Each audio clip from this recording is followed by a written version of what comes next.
Hello అండి. నమస్తే. Welcome back to our channel. మన ఇంటి ముచ్చట్లు వ్లాగ్స్. అందరూ ఎలా ఉన్నారు? బాగున్నారా? సో, ఈరోజు ఈ వీడియోలో మనం ఒక అద్భుతమైన టెంపుల్ గురించి తెలుసుకోబోతున్నాం. చూస్తున్న కొద్దీ ఇంకా చూడాలి అనిపించే విధంగా ఉంటుంది. అలాగే తెలుసుకుంటున్న కొద్దీ ఇంకా ఎన్నో ఎన్నో అద్భుతాలు ఈ టెంపుల్ గురించి తెలుసుకుంటాము. సో, ఈ టెంపుల్ అయితే నిజంగా అమేజింగ్ అసల. ఇంత హైప్ ఇస్తున్నావు, ఇంతకీ ఏం టెంపుల్ గురించి చెప్తున్నావు అనుకుంటున్నారా? అదేనండి లేపాక్షి. మరీ ఓవర్‌గా చెప్తున్నావు. నిజంగానే నువ్వు చెప్పినన్ని అద్భుతాలు ఉన్నాయా ఈ టెంపుల్‌లో అనుకుంటున్నారు కదా! నిజంగా ఉన్నాయండి. అవన్నీ కూడా ఈ వీడియోలో మీతో షేర్ చేసుకుంటాను. సో, వీడియో అయితే స్కిప్ చేయకుండా ఎండ్ వరకు చూసేయండి. లేదంటే మీరు కూడా మిస్ అయిపోతారు. ఈ ఒక్క టెంపులే కాదండి. మన ఛానల్‌లో ఆంధ్రప్రదేశ్‌లో ఉన్న బోలెడన్ని ఫేమస్ టెంపుల్స్ గురించి వీడియోస్ రాబోతున్నాయి. సో, ఆ వీడియోస్ అన్నీ కూడా మిస్ అవ్వకుండా చూడాలి అనుకుంటున్నారా? అయితే మన ఛానల్‌ని సబ్స్క్రైబ్ చేసేసుకోండి. అలాగే పక్కనే ఉన్న బెల్ ఐకాన్ కూడా క్లిక్ చేసేయండి. సో దట్ నేను ఏ వీడియో పోస్ట్ చేసినా మీకు నోటిఫికేషన్ వచ్చేస్తుంది. ఇంకెందుకు ఆలస్యం, let's get into the video.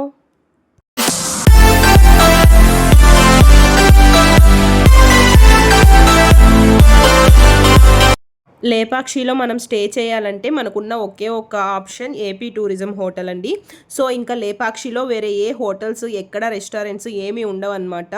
So లేపాక్షిలో మనకి రూమ్ దొరక్కపోతే నెక్స్ట్ హిందూపురం వెళ్ళి అక్కడ స్టే చేయాల్సి వస్తుంది. ఒక 18 కిలోమీటర్స్ 15 కిలోమీటర్స్ బ్యాక్ వెళ్ళి. సో ఏపీ టూరిజం హోటల్లో 10 to 12 రూమ్స్ వరకే ఉంటాయి. మనం ముందుగానే వాళ్ళకి ఫోన్ చేసి బుక్ చేసేసుకోవాలి. రూమ్స్ అన్నీ ఫుల్ అయిపోయినాయి. ఫుడ్, బ్రేక్ఫాస్ట్, లంచ్, డిన్నర్ ఇవన్నీ కూడా మనం స్టే చేసే హోటల్లోనే ఉంటాయండి. మ్యాక్సిమం ఏమన్నా బండ్లు లాంటివి పెట్టుకో ఉంటారు కానీ ఇంకేం హోటల్స్, రెస్టారెంట్స్ ఉండవన్నమాట అక్కడ. మనం లేపాక్షిలో చూడాల్సినవన్నీ కూడా ఈ హోటల్కి చాలా దగ్గరలోనే ఉంటాయి. సో జటాయు, నంది ఐడల్, అలాగే వీరభద్రస్వామి టెంపుల్. నంది ఐడల్ అయితే వాకబుల్ డిస్టెన్స్లోనే ఉంటుంది. ఈ హోటల్ పక్కనే కాబట్టి మేము నడిచి వెళ్ళిపోయాము. ఇక్కడ గార్డెన్ చాలా బాగుందండి. ఈ గార్డెన్ మధ్యలో ఆ నంది వ్యూ అయితే సూపర్ అసలు. కర్పూరం అది వెలిగించడానికి రాతితోనే ఇలా స్తంభంలా చిన్నది ఒకటి ఉంటుందండి. సో అక్కడ వెలిగించుకోవచ్చు. నెక్స్ట్ ఇప్పుడు మనం నందిని చూడడానికి వెళ్ళిపోదాం రండి. సాక్షిలో మనం ఫస్ట్ చూడాల్సింది అయితే నంది విగ్రహం అండి. ఏపీ టూరిజం హోటల్ పక్కనే ఉంటుంది. బై వాక్ వచ్చేయచ్చు. రండి వెళ్దాం. ప్రపంచంలోనే అతిపెద్ద ఏకశిల నంది విగ్రహం అయితే ఇదేనండి. ఈ నంది విగ్రహం అయితే 20 అడుగుల ఎత్తు, 30 అడుగుల వెడల్పు ఉందంట. అంతేకాకుండా ఏకశిల అంటే ఒకే రాయితో ఈ నంది విగ్రహాన్ని చెక్కారంట. అసలు ఫినిషింగ్ అంతా ఎంత బాగుందంటే చిన్న చిన్న మైనర్ డిజైన్స్ కూడా అంత పర్ఫెక్ట్గా ఉన్నాయండి. ఆ డిజైన్స్ అన్నీ కూడా చేత్తో చెక్కినవే. అసలు ఎంత పర్ఫెక్ట్గా ఉన్నాయంటే ఈ కాలంలో మిషన్తో చేసిన అంత బాగా లుక్ రావన్నమాట. దీన్ని చెక్కిన వాళ్ళని ఎంత పొగిడినా తక్కువే. ఇంకొక ఆశ్చర్యం కలిగించే విషయం ఏంటంటే ఈ నంది విగ్రహం వీరభద్రస్వామి టెంపుల్లో ఉన్న నాగలింగానికి ఎదురుగా ఉంటుందంట. సింహం కదా, సింహం.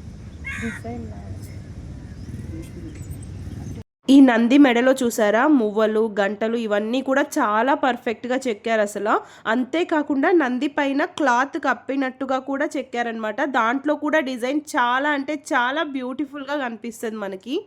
ఈ నంది విగ్రహాన్ని చెక్కిన వాళ్ళ గురించి మాట్లాడడానికి నిజంగా మాటలు రావట్లేదండి. అసలు ఎంత గొప్ప టాలెంటో కదా. ఇక్కడి నుంచి కనిపిస్తుంది చూసారా జటాయువు. నెక్స్ట్ మనం అక్కడికే వెళ్తాము. ఈ గార్డెన్లోనే మనకి పక్కన లోటస్ పాండ్ కూడా ఉందండి. చాలా బాగుంటుంది, వెళ్ళి చూద్దాం రండి. ఇక్కడ వ్యూ ఎంజాయ్ చేయాలంటే ఎర్లీ మార్నింగ్ వస్తే చాలా బాగుంటుంది. టైం కూడా స్పెండ్ చేయొచ్చు ఎక్కువసేపు. ఎండలో వచ్చామంటే అంతసేపు ఉండలేము ఎండకి. లోటస్ పాండ్లో లోటస్లు లేవు, కొన్నే ఉన్నాయి. అవి కూడా ఇంకో సైడ్ ఉన్నాయి, అది నేను వీడియో షూట్ చేయలేదు. ఇక్కడ చూసారా లేపాక్షి అని రాసుంది. ఈ లోటస్ పాండ్లో పింక్ కలర్ లోటస్ ఫ్లవర్స్ ఫుల్గా ఉంటాయంట. సమ్మర్ కదా, వాటర్ తక్కువ ఉండడం వల్ల ఇప్పుడు కొంచెం తక్కువగా ఉన్నాయి.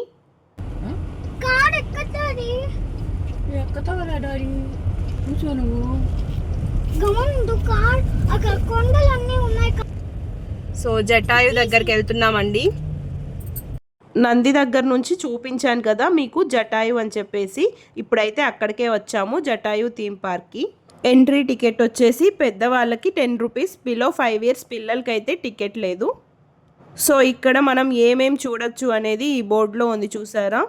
లోపల శ్రీరాముని పాదం ఉంటుంది, అలాగే జటాయు ఉంటుంది. ఈ ప్లేస్ గురించి లోపలికి వెళ్ళిన తర్వాత ఇంకా తెలుసుకుందాం. ఇక్కడ కూడా గార్డెన్ అది చాలా బాగుందండి. అంతేకాకుండా పిల్లలు ఆడుకోవడానికి కూడా ఉన్నాయన్నమాట. సో ఈ లోపలే మనకి ఏపీ టూరిజం వల్ల రెస్టారెంట్ కూడా ఉంటుంది, అదే జటాయు. సో ఇప్పుడు మనమైతే జటాయు థీమ్ పార్క్ వచ్చేసామండి. సో స్టెప్స్ ఉన్నాయన్నమాట, పైకి ఎక్కెళ్ళి చూడొచ్చు.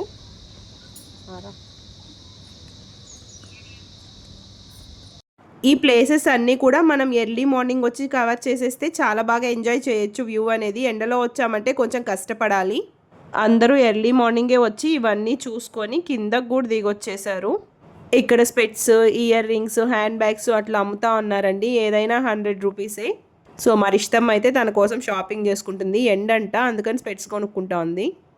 మేము ఇక్కడ షాపింగ్ చేసుకుంటా ఉంటే మా అమ్మ ఆల్రెడీ పైకి ఎక్కి వెళ్ళిపోయిందనమాట. అసలు ఎంత ఈజీగా ఎక్కేసిందో నాకే కష్టం అనిపిస్తుంది చూస్తుంటే స్టెప్స్.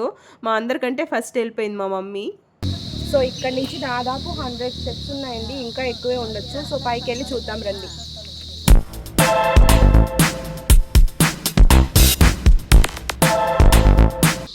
సో పైకి వచ్చిన తర్వాత వ్యూ అయితే చాలా బాగా కనిపిస్తుందండి. కింద నుంచి అంటే కూడా పై నుంచి అంతా వ్యూ చూడొచ్చు. కాకపోతే కొంచెం స్టెప్స్ ఎక్కడం కష్టం. మరి అన్ని స్టెప్స్ అయితే లేవు, కానీ అలవాటు లేకుండా ఎక్కాలంటే కొంచెం కష్టం. సో ఇక్కడ నుంచి చూస్తే బ్యూటిఫుల్ వ్యూ అయితే కనిపిస్తుంది. ఎక్కి రావడం అయితే వర్త్ ఇట్ అనే చెప్పొచ్చు.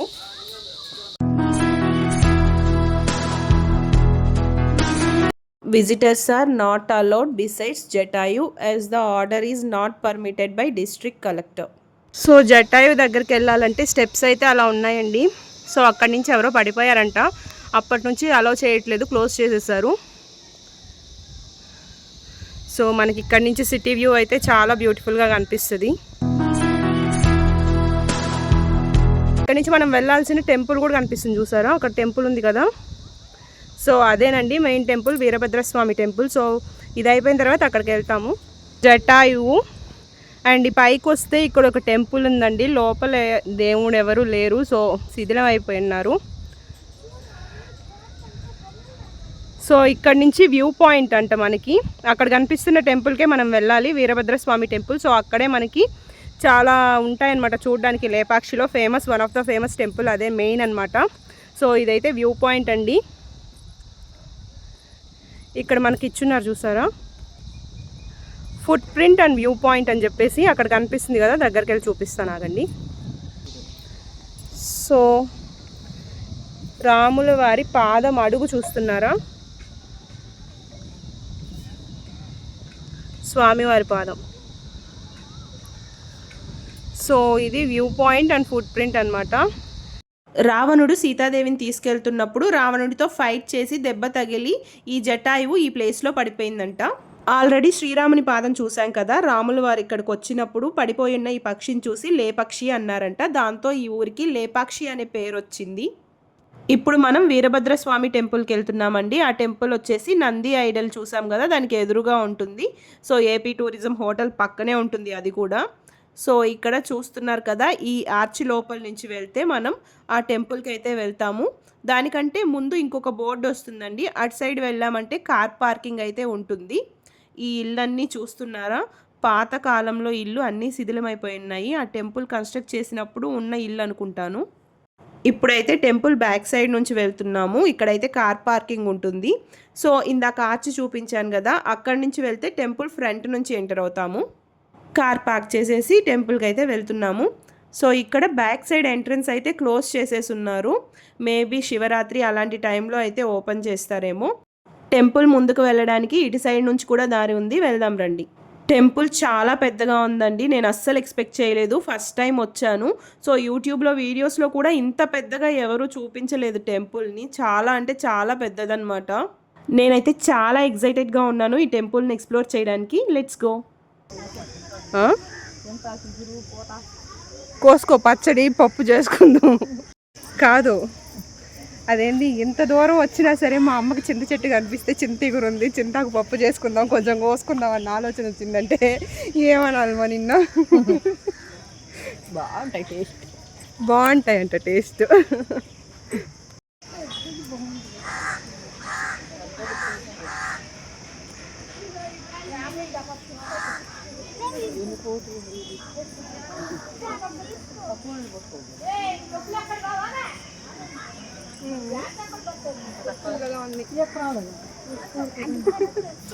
మన ఇంటి దగ్గరే చూడడం కదా. ఒక్కసారి చిన్న తీసాపో.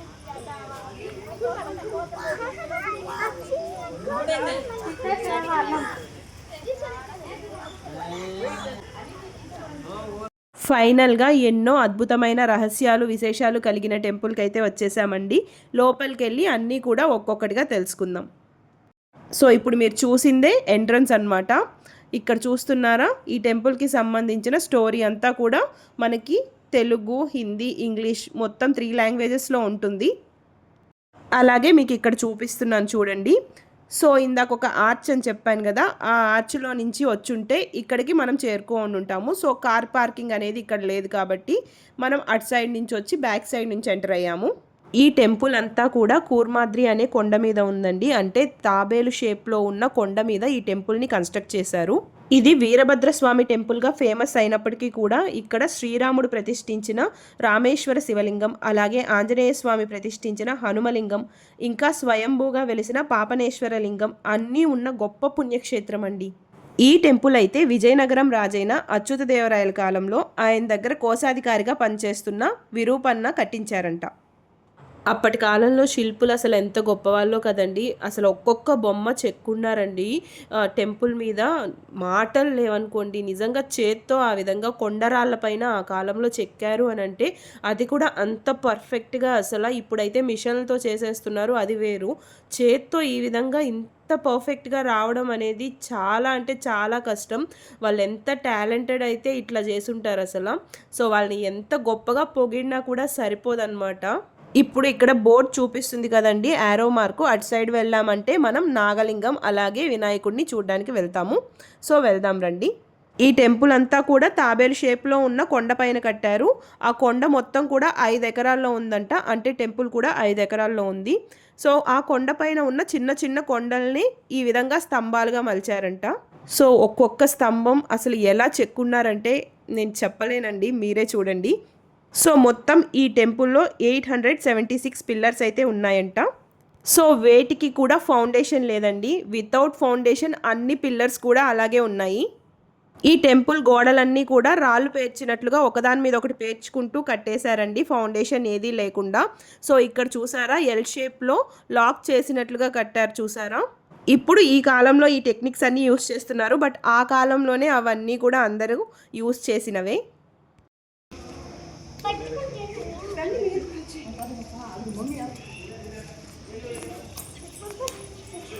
మొత్తం టాటాయ్ షేప్లో ఉందంట కొండ. ఈ టెంపుల్ ఉన్నదంతా కూడా టాటాయ్ షేప్లో. స్తంభాలు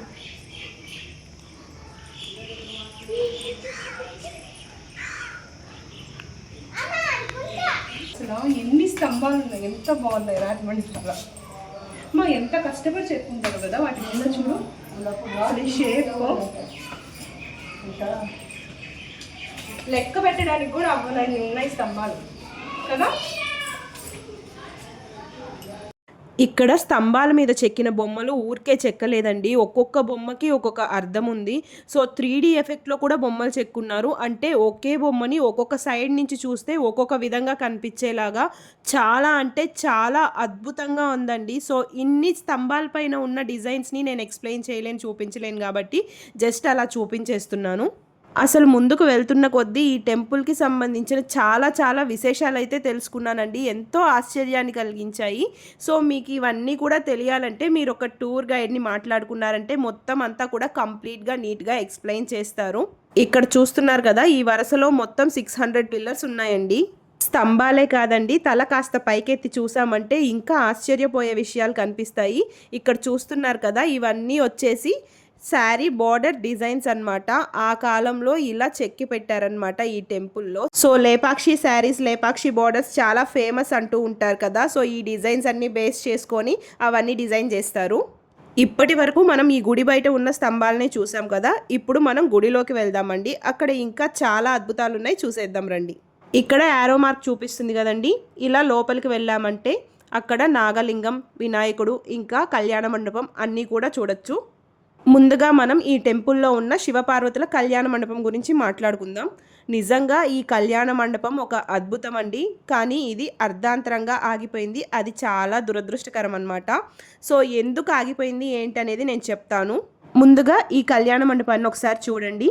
సో కైలాసంలో శివపార్వతుల కళ్యాణం అప్పుడు ఎలా జరిగింది అనేది రీక్రియేట్ చేసినట్లుగా ఈ స్తంభాల మీద మొత్తం అంతా కూడా డిజైన్ చేశారండి.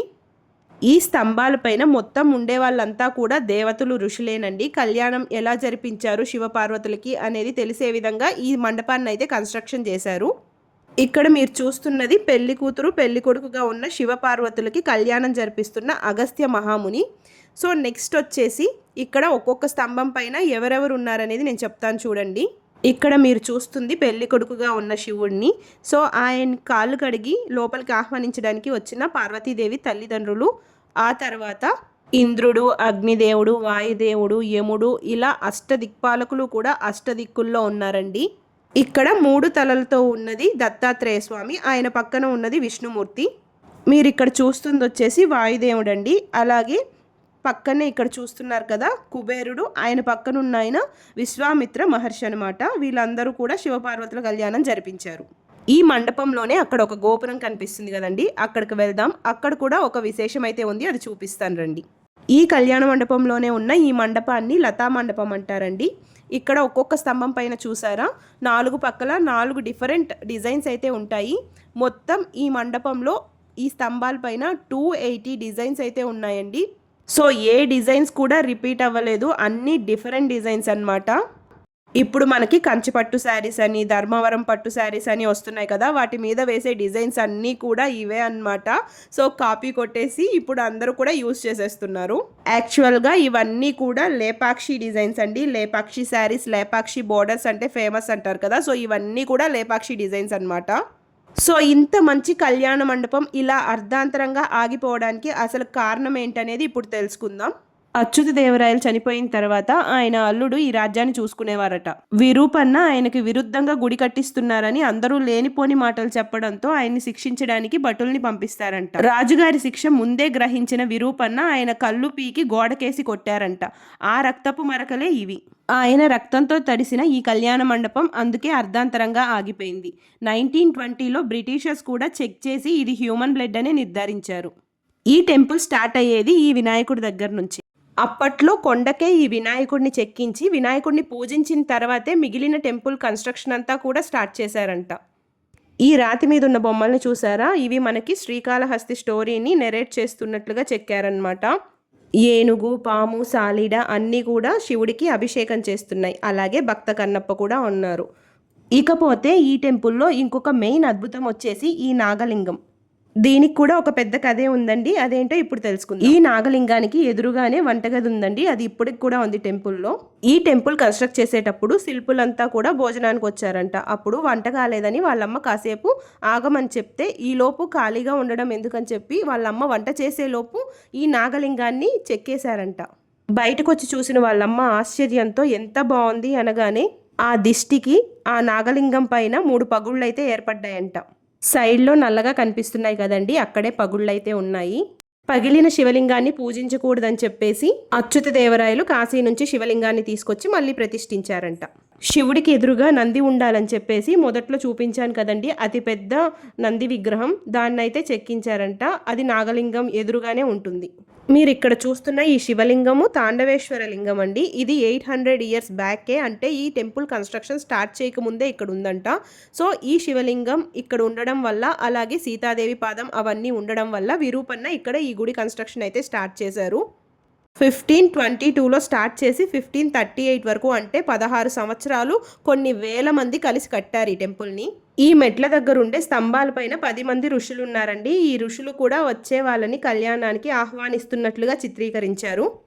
శివలింగం పక్కనే ఒక ఎంట్రన్స్ ఉంటుందండి. దాంట్లో నుంచి బయటకు వచ్చామంటే అక్కడ మనకి ఆంజనేయ స్వామి కనిపిస్తారు. ఆయనే ఈ క్షేత్రానికి పాలకుడు, అంటే ఈ టెంపుల్ని కాపలా కాస్తూ ఉంటారనమాట. సీతాదేవి పాదం మోపిన చోటు కూడా ఇక్కడే ఉందండి. ఎక్కడుందనేది మాకు కూడా ఎగ్జాక్ట్గా తెలీదు. వెతుక్కుంటూ బయటకు వచ్చాము. కాళ్ళు అయితే భయంకరంగా కాలిపోతూ ఉన్నాయి. సమ్మర్ కదా, మిట్ట మధ్యాహ్నం ఎండలో అసలు నిప్పుల్లో నడిచినట్టుంది. అయినా సరే మీకు చూపించాలని చెప్పేసి వెతుకుతా ఉన్నాను. అలా వెతుకుతూ ఉంటే ఈ ప్లేట్లయితే కనిపించాయండి. సో, ఆ కాలంలో టెంపుల్ కన్‌స్ట్రక్షన్ చేసేటప్పుడు శిల్పులు వాళ్ళంతా ఈ ప్లేట్స్‌లోనే భోజనం చేసేవాళ్ళంట. సో, నా వల్ల అయితే కాలేదు. నాకెక్కడ కనిపించలేదు సీతమ్మ పాదం. కాసేపు అలా కూర్చునేసాను ఎండకి. నా వల్ల కాక యూట్యూబ్‌లోనే వెతికానండి ఆ పాదం ఎక్కడుందని చెప్పేసి. అందరూ కూడా ఆ ప్లేట్స్ ఎక్కడున్నాయో అక్కడే పాదం కూడా ఉందని చూపిస్తా ఉన్నారు. బట్ నాకైతే కనిపించలేదు. మళ్ళీ డౌటొచ్చి ఆంజనేయ స్వామి పక్కన కూడా చూశానండి. అక్కడ కూడా ప్లేట్స్ ఉన్నాయి. సో, అలా ముందుకొచ్చి చూస్తే అక్కడే ఉందండి సీతమ్మ పాదం. సో, అదొక సామెత ఉంది గదా! సంకలో పిల్లిని బెట్టుకొని ఊరంతా వెతికినట్టు. సో, ఆ ఎంట్రన్స్ చూపించాను కదా! బయటకొచ్చే ఎంట్రన్సు. ఆ ఎంట్రన్స్ దగ్గరే ఉందన్నమాట సీతమ్మ పాదమైతే. జటాయువు రావణుడితో యుద్ధం చేసి గాయపడినప్పుడు జటాయువు దాహం తీర్చడం కోసం సీతమ్మ వారిక్కడ పాదం మోపారట. ఈ పాదంలో నుంచి నీళ్ళైతే ఎప్పుడూ ఊరుతూ ఉంటాయంటండి. ఇప్పుడు మీరు చూస్తున్న ఈ మండపం వచ్చేసి వీరభద్రస్వామి టెంపుల్ ముందుంటుందండి. దీన్నే డాన్సింగ్ హాల్ అంటారంట. ఇందులో 70 పిల్లర్స్ ఉంటాయి. వాటిలో ఒకటొచ్చేసి ఫ్లోటింగ్ పిల్లర్. అది నేలకి తాకకుండా గాల్లోనే తేలుతూ ఉంటుంది. అది కూడా చూపిస్తాను. ఫస్ట్ అయితే ఈ పిల్లర్స్ చూసేయండి. ఈ పిల్లర్స్ పైనున్న ఆర్కిటెక్చర్ చూడండి. అసలు ఈ శిల్పాలు ఎంత చక్కగా చెక్కారో. చిన్న చిన్న డిజైన్స్, సన్న డిజైన్స్ కూడా ఎంత అద్భుతంగా, ఎంత పర్ఫెక్ట్‌గా చేత్తో చెక్కారు. కొండలపైన ఇవన్నీ చెక్కారు. ఒక బండరాయిని ఈ విధంగా చెక్కారు అంటే అసలు ఎంత అద్భుతం కదండీ! మీరు పైకి చూసినట్లయితే స్లాబ్ అంతా కూడా ఇలా పెయింటింగ్ అయితే వేసుంటారండి. ఈ పెయింటింగ్‌కి కూడా వెజిటబుల్స్ నుంచి తీసిన రసాన్ని కలర్స్‌గా యూజ్ చేశారంట. ఈ బొమ్మలన్నిట్లో కూడా గోకర్ణ క్షేత్రం గురించి, అలాగే ఈ టెంపుల్‌ని కన్‌స్ట్రక్ట్ చేసిన విరూపన్న వాళ్ళ బ్రదర్స్, అలాగే ఈ శిల్పాలన్నీ చెక్కిన వాళ్ళ గురించి మొత్తం అంతా కూడా పెయింటింగ్ ఉంటుందన్నమాట. మెయిన్ ఎవరు ఈ టెంపుల్‌ని కట్టించారో వాళ్ళకి సంబంధించిన పెయింటింగ్ కూడా మనం చూడొచ్చు. అందరూ ఎంతో ఆశ్చర్యంగా, అద్భుతంగా చూసే ఫ్లోటింగ్ పిల్లర్ అయితే ఇదేనండి. దీని కింద గ్యాప్ ఉంటుంది. అందరూ కూడా ఇలా క్లాత్ పెట్టి లాగి చెక్ చేస్తూ ఉన్నారు. మేము కూడా ట్రై చేసాము. నాది కొంచెం డిజైన్ ఉండే చున్నీ అవ్వడంతో అది రాలేదు. పిల్లర్‌కి, నేలకి మధ్యలో చాలా గ్యాప్ ఉంటుందండి. కొంచెం కిందకి దిగి చూస్తే క్లియర్‌గా ఆ గ్యాప్ అనేది కనిపిస్తుంది. ఈ పిల్లర్‌ని బేస్ చేసుకొని రిమైనింగ్ పిల్లర్స్ అన్నీ కూడా ఉన్నాయన్నమాట. ఈ పిల్లర్‌ని కదిలిస్తే రిమైనింగ్ పిల్లర్స్ అన్నీ కూడా పడిపోతాయి. ఆ కాలంలో బ్రిటిషర్స్ కూడా ట్రై చేసి ఇక్కడున్న స్తంభాలన్నీ కదలడంతో మళ్ళీ ఆ పిల్లర్‌ని అక్కడే ప్లేస్ చేసేశారు. వీరభద్ర స్వామితో పాటు హనుమంతుడు ప్రతిష్ఠించిన లింగం, శ్రీరాముడు ప్రతిష్ఠించిన లింగం అన్నీ కూడా లోపల మనం దర్శించుకోవచ్చు. చూశారు కదా ఫ్రెండ్స్, లేపాక్షి టెంపుల్కి సంబంధించిన ఎన్నో వింతలు, విశేషాలు, అలాగే రహస్యాలు అన్నీ కూడా ఈ వీడియోలో తెలుసుకున్నాం కదా. నాకు తెలిసినంత వరకు మొత్తం టెంపుల్ అంతా కూడా చూపించానండి. వీడియో కనుక నచ్చినట్లయితే లైక్ చేయండి. అలాగే మన ఛానల్ని కనుక ఫస్ట్ టైం చూస్తున్నట్లయితే సబ్స్క్రైబ్ చేసుకోండి.